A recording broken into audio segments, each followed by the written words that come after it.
Mesdames et messieurs, c'est la panique générale du côté des pays de l'Union européenne et de l'OTAN. Vladimir Poutine vient de donner de l'insomnie totale à ses pays voisins, tels que la Pologne, la Lituanie, la Lettonie. Tous sont inquiets.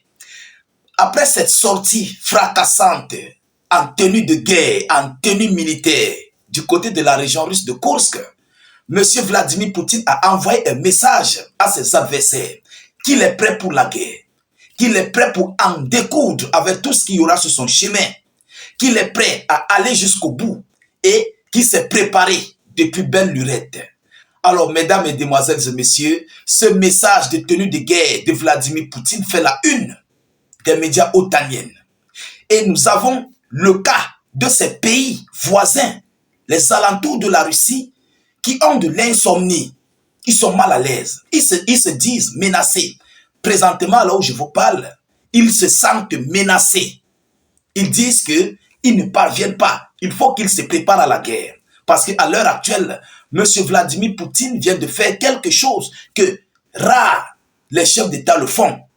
Vous comprenez? Je vous avais dit hier que c'est un mauvais message que Poutine envoie à ses alliés, à ses adversaires, je voulais dire. Vous comprenez? Alors nous avons le cas plus principalement de la Pologne.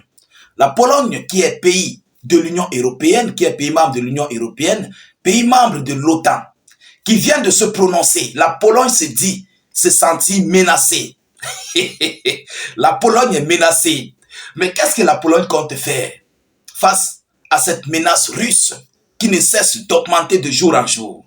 Alors, vous savez que les Russes ont pour une option de libérer leur territoire de Kursk, et c'est que M. Zelensky ne veut pas. Vous comprenez? Et d'ici peu, de nouvelles décisions seront prises par M. Donald Trump par rapport au non-cessez-le-feu. Par rapport au non-cessez-le-feu que Vladimir Poutine n'envisage pas faire. Vous comprenez? Parce que Poutine ne veut pas cesser le feu. Alors, qu'est-ce que Washington va faire? Qu'est-ce que Zelensky fait? Qu'est-ce que Zelensky dit?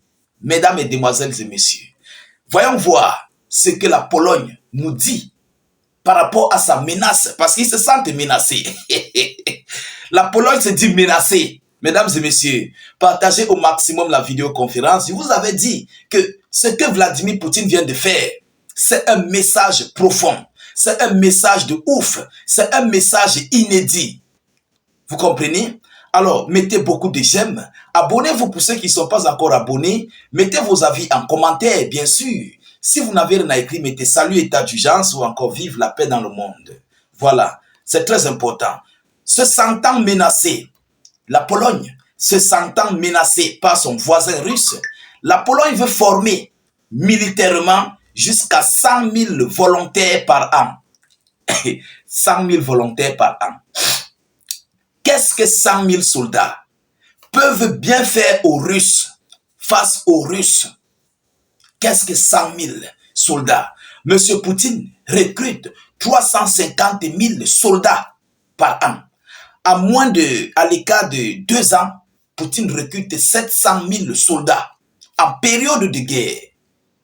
Sans compter les réservistes, c'est tout ce qui s'ensuit. Qu'est-ce que 100 000 soldats peuvent bien faire face aux armatas de combat russes? Face, je ne sais pas, on appelle ça de la comédie. La Pologne veut jouer à la comédie. Qu'est-ce que les hommes peuvent bien faire face aux chars, face aux blindés, face aux missiles? Je ne sais pas si ces gens comprennent même ce qu'ils veulent dire. Hein, mesdames et messieurs? Alors, voyons voir ce qu'ils disent de la suite, à la suite. Vous comprenez? Le premier ministre polonais, Donald Tusk, a annoncé mardi qu'en 2027, la Pologne sera en mesure de former 100 000 volontaires par an. Je suis convaincu que les candidats ne manqueront pas. Et pour nous, il s'agit de faire en sorte que toutes les personnes intéressées puissent recevoir cette formation.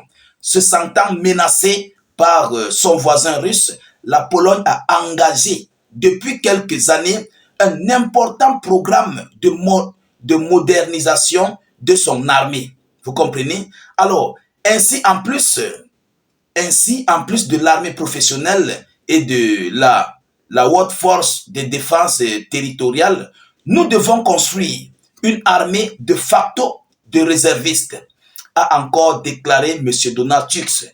Les membres du gouvernement suivront également la formation militaire, a-t-il ajouté. Les membres du gouvernement polonais suivront la formation militaire. Poutine a mis mal à l'aise l'OTAN. Il a mis mal à l'aise l'Union européenne. Mais un membre du gouvernement va faire la formation militaire. Pour faire quoi? Mesdames et messieurs, c'est la peur. Tellement ça chauffe. Mais je vous dis, ce symbole que Vladimir Poutine a fait, ce n'est pas bon. Ça ne présente pas bon. Vous comprenez? C'est une menace. Je vous le dis sincèrement. C'est une menace.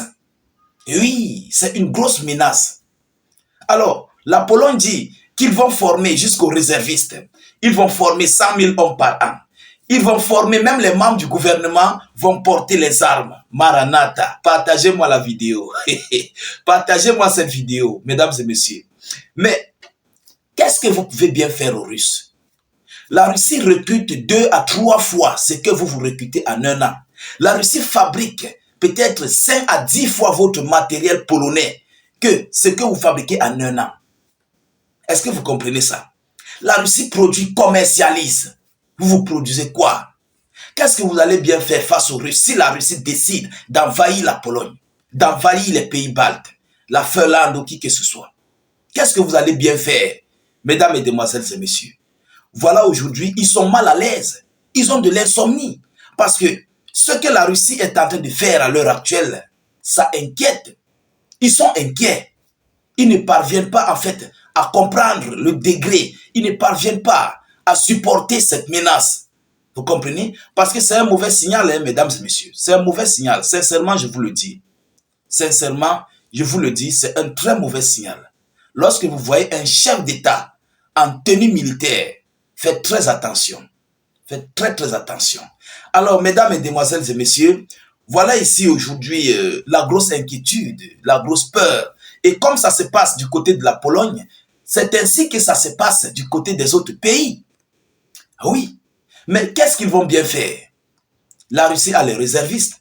La Russie a environ 2 350 000 ou bien 2 400 000 soldats.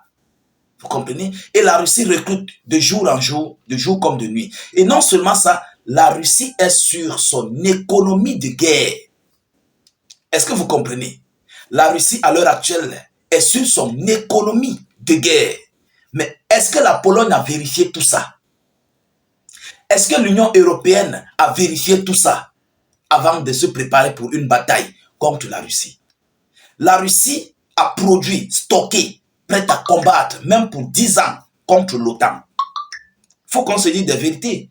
Les Russes que vous voyez, ils ont produit des missiles, des obus, des drones, prêts à combattre pendant 10 ans contre l'OTAN. Pas contre l'Ukraine, hein, contre l'OTAN. Et pendant qu'ils seront en train de combattre, ils vont produire. Ça va les trouver au front. C'est de ça qu'il s'agit.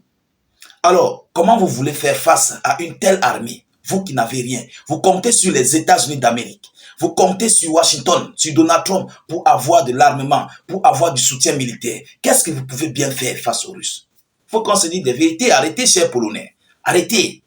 Alors, mesdames et demoiselles et messieurs, voilà la grosse inquiétude qui règne du côté de l'OTAN, de l'Union européenne à l'heure actuelle. Partagez au maximum cette vidéoconférence. Mettez-la partout à travers le monde. Mettez beaucoup de j'aime, abonnez-vous à nos multiples canaux de réalisation YouTube et Facebook pour ne plus rater nos différentes pages. Mettez vos avis en commentaire. Je vous reviens tout à l'heure pour une prochaine série d'actualités. Soyez encore salués une fois de plus. Ciao, ciao.